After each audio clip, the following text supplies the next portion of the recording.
Hello, bookish people. Welcome to another episode of the Meet Your Author podcast, where we celebrate African authors and have bookish conversations. I'm your host, Rachel Chiza.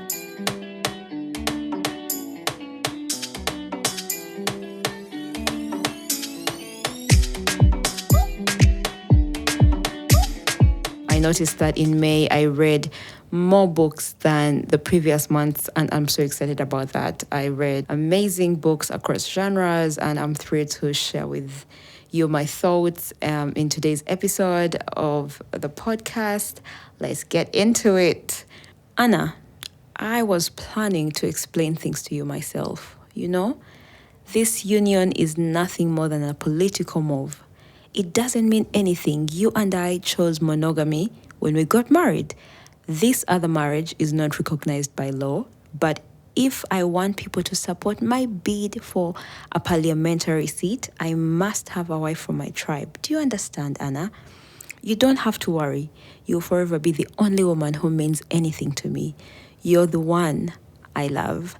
This is a quote from Days Come and Go by Cameroonian writer Hemley Boum. It was the indulgent bibliophile read for the month of May. I absolutely loved this book. I met Hemley Boum last year at the Makondo Literary Festival in Nairobi, and I fell in love with her. And I bought this book because I hadn't read anyone from Cameroon, and I was excited to read her work. She published it in French, and then it was translated to English by a Cameroonian translator. Yeah.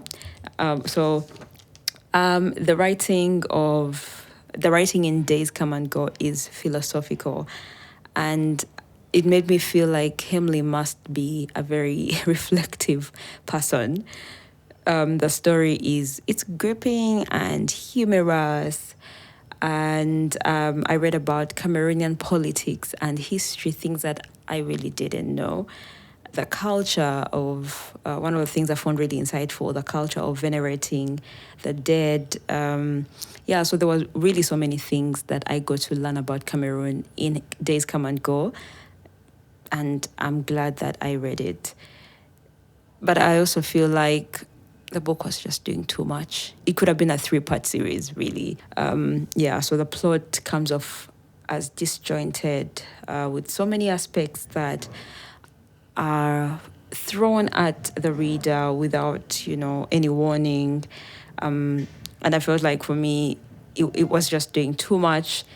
But however, I enjoyed it. And there's a particular character that I felt for me was really well written, Anna. The quote that I read, that was Anna's husband, Louis, telling her that you already can tell what the book is about, partly from that quote. So Anna is really a layered and complex character, which I loved.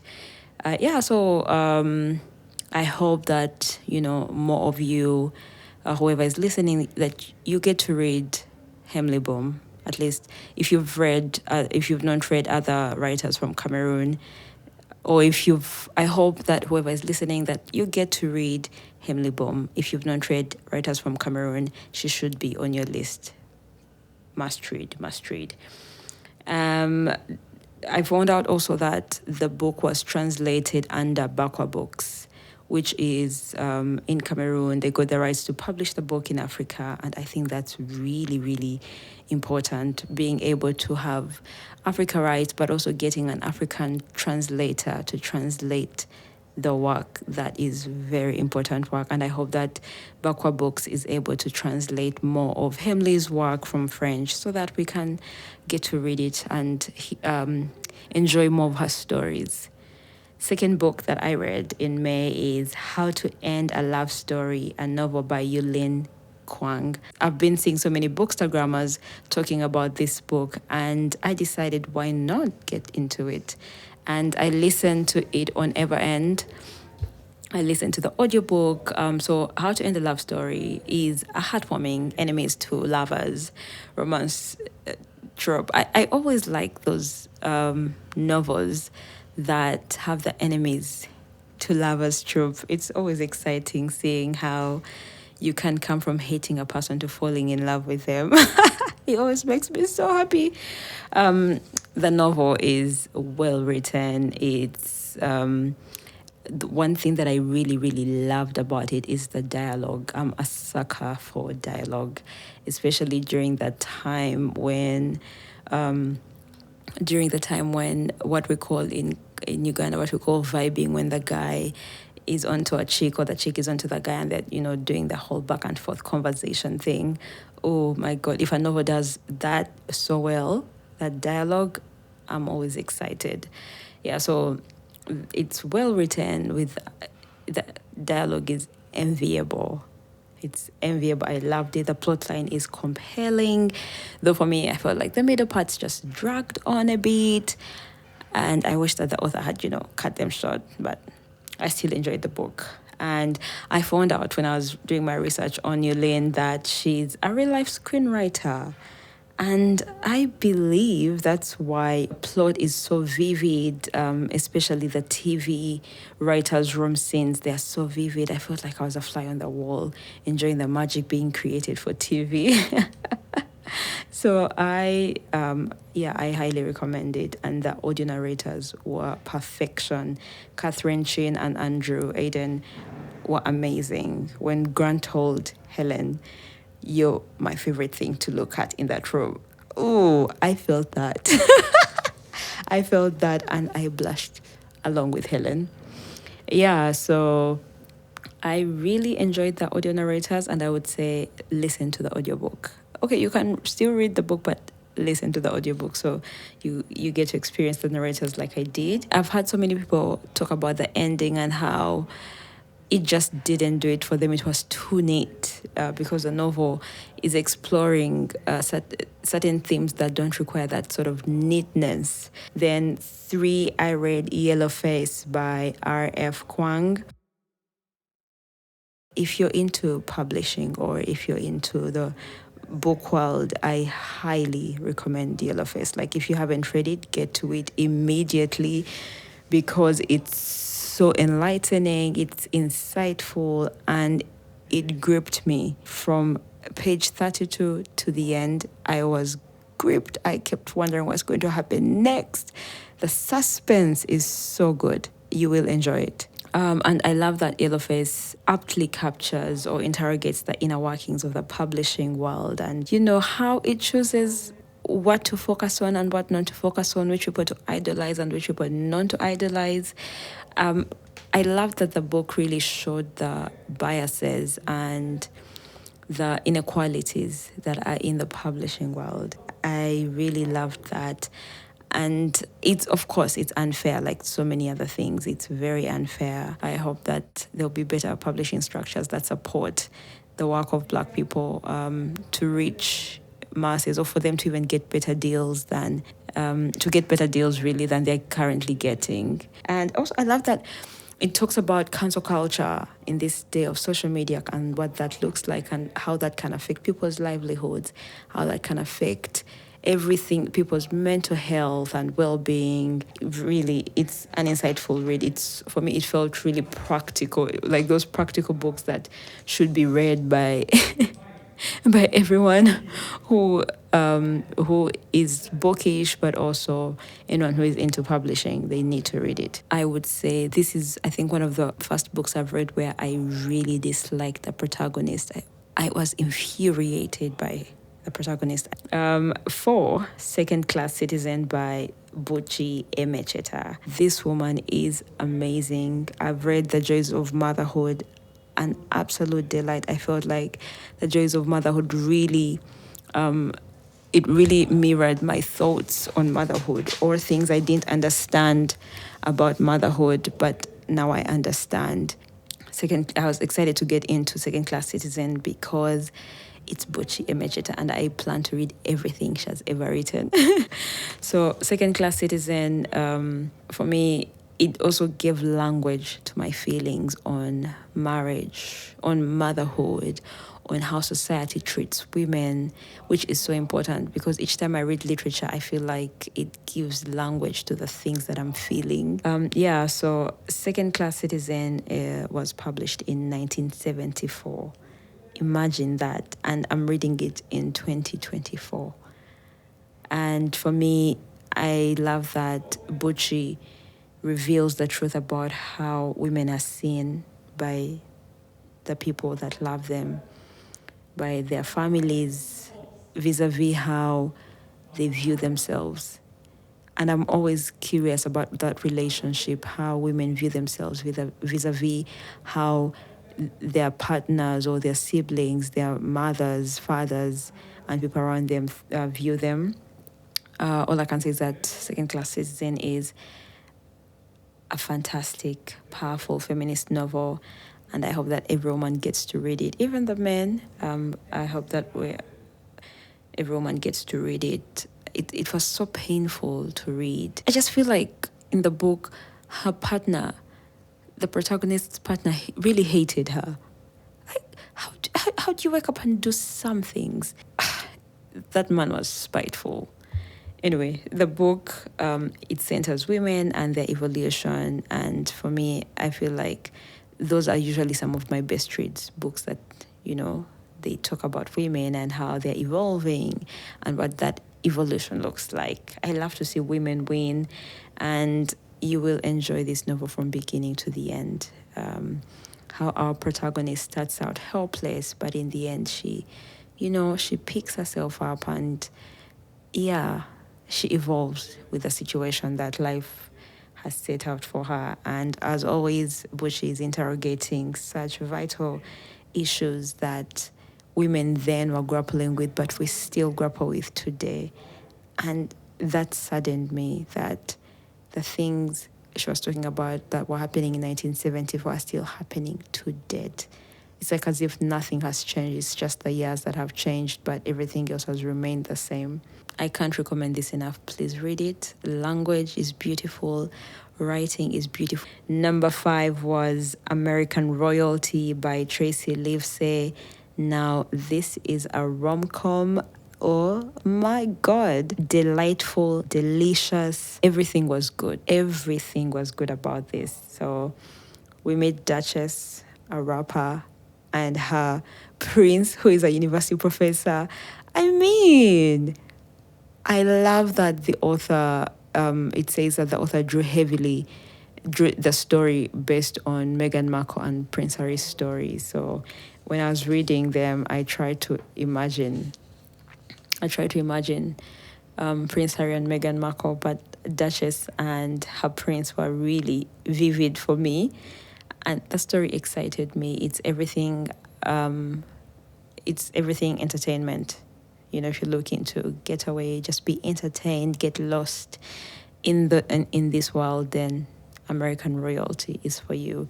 And I feel like it gave me a sense of what the royal family is like. This novel really brought it home for me that maybe this is probably what Meghan Markle went through, how they were just, how she met her prince and they fell in love and everything, unraveled from there. I loved it. It was so spicy. The sex scenes were lit. Tracy knows how to write sex scenes. They were so good. And the audio narrators are perfection. Anthony Ferguson and Wesley, I really, really enjoyed them together. Loved them. And so when I found out that there was a part 2 or a sequel to the book, this one is called The Duchess Effect by Tracy Livesey, I listened to it immediately because I was like, let's wrap up this story. So with The Duchess Effect, our favorite couple is now together. They've told the whole world that, we are together. And they're dating openly and all eyes are on them. The media, the people, everyone has a say on what or how their relation should be. And imagine experiencing that kind of love on a global scale where everyone has a say. Everyone who knows you and who doesn't know you has a say on how your relationship should be. I feel like those complexities were well explored in the Duchess Effect, and it was really nice to see, or it was really enjoyable for me to read and just gain some insight on what Meghan Markle and Harry's life could be. Yeah, I enjoyed it, but I preferred American Royalty much more. It was a banger. The next book that I read was Nights in Kampala by Patricia K.Rutiba. This is a Ugandan author, and in my bid to read more Ugandan books, I'm digging up different authors who I've heard about or I haven't heard about, because I want to increase my reading palette of Ugandan literature. So Nights in Kampala was published in 2019. Now, I didn't really enjoy the book. Don't get me wrong, it's not terrible, but I didn't enjoy it. Patricia's writing is simple. It's easy to get into. It's just that I think she is writing for a Christian audience, which is not a problem. But also, with writing for a Christian audience, I felt like there's so many views that the views are didactic, and her characters, all they think about is marriage. They want to get married. The ones who are single, it's like they have a problem. They want to jump out of the singlehood and jump into the marriage phase. All the enjoyment and entertainment going on is in church. It's a church fellowship. It's a church this. And I'm thinking, surely there's got to be more to life. There's got to be more to life than being in church circles all the time. And it's not a bad thing. I just felt like the author should have given us more. She should have given her characters more. Like, I don't know, going on an ice cream date, and please don't discuss marriage. Go hiking, read a book. Like, do something more than being in fellowship, in church, in the pastor's home. There's more. I really felt, for me, that was lacking.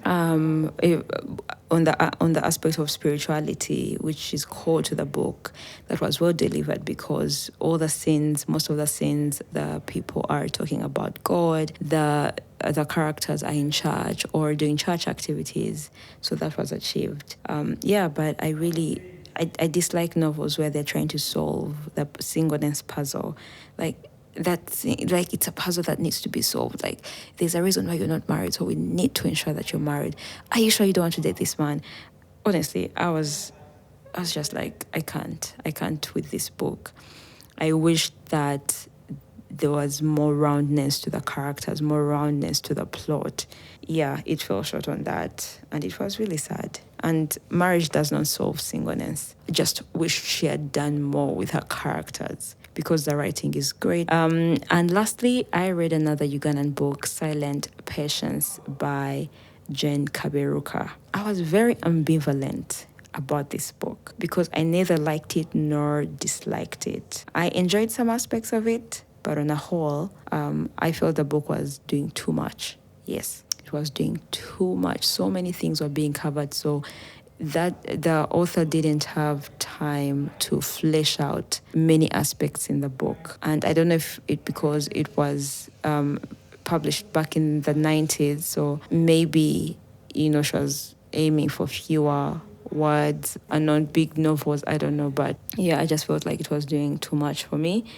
The writing is very simple, and our narrator comes off like they're just rambling, and that greatly weighs down the novel. Again, if it wasn't a Ugandan book, I would have put it down. But I must say, one thing that excited me about the book is that it carries feminist undertones, which I loved and was very happy about. I was like, okay, Jen, I see what you're doing with this book. I see what you're doing with your characters.